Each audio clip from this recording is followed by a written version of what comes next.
A passion for cars. Today we ask, how much work, money, and time can a classic car fanatic put into their masterpiece? The love, the passion that goes into these cars is obvious, but what makes these cars so special to their owners? Hi, I'm Oscar Torres. I've heard stories of car nuts that have ruined their marriages because of their obsession. So let's find out why it's such a big deal to own a classic car.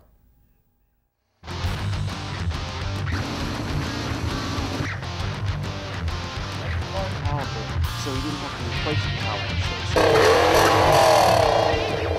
it. I've had it since 1983. I've owned it since 1993. I saw it on the highway one day, and I just knew this was it, and I got it. And I saw this car up for sale, and we said, "Wow, this is the car I've always wanted," and I bought it right there.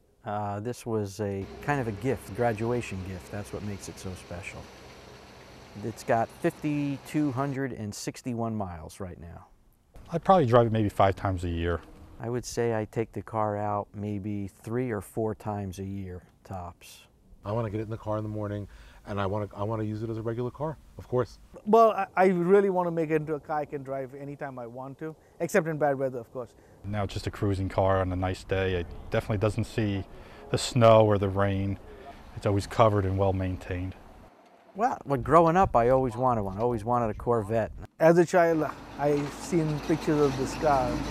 The whole ambiance. This car is really a part of me.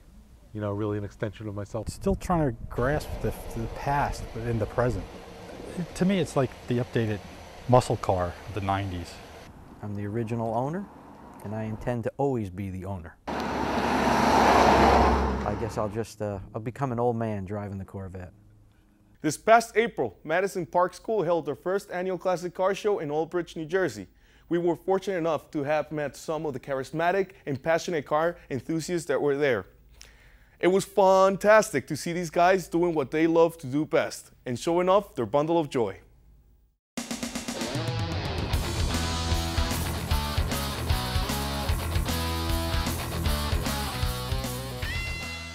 I actually got interested in the car back in the 80s, early 80s when the car came out, and I was fascinated by the whole history of the company and what happened to John DeLorean. And then of course in 1985 it was used in Back to the Future, so that kind of closed the deal there. Passion for building cars. You get to come out on a day like today, show off your workmanship, your work. You give up on a lot of your personal life. You get a passion for a car. It's a hobby. It's an enjoyment. I want a car from every decade. So this is my 40s car. I want to get one from like the 50s, the 60s, and all of that. So I'm just trying to have a collection of old or just old cars. You know, that would be my dream. That's a lot of reasons. It's a bonding experience with your family and friends, and you go to car shows and you have a good time. You know, it's more like a passion. It spends a lot of time, like, you know, upkeep and cleaning it, and polishing it, and storing it. It's almost like a baby. You know, you got to nurture it. You know. It's a 1981 November built DeLorean DMC-12. It's a Volvo engine. It's 135 horsepower, 6-cylinder, 2.8 liter. It's got a big block Chevy, 454 cubic inches, automatic trans, probably making about 650 horse on the back of the crank, basically. Just a street rod motor. The car is a 1923 Ford Bucket T. It's a 400 Chevy small block. It's a 1948 NAS Ambassador. It's a Chrysler product. 3-speed on the column, which is very unique. It's a straight 6 engine.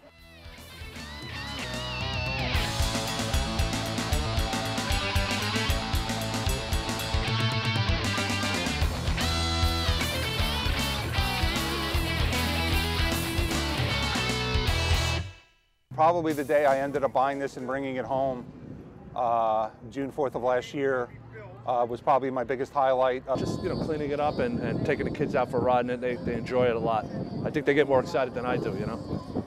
I put about 5,000 into it right now. I put paint on it, you know, I put the tires on it, the white wall tires, you know, a little darken up. Little by little, I'll put more and more into it. Look at them, see what you did, what you put together, what you built with your own 2 hands.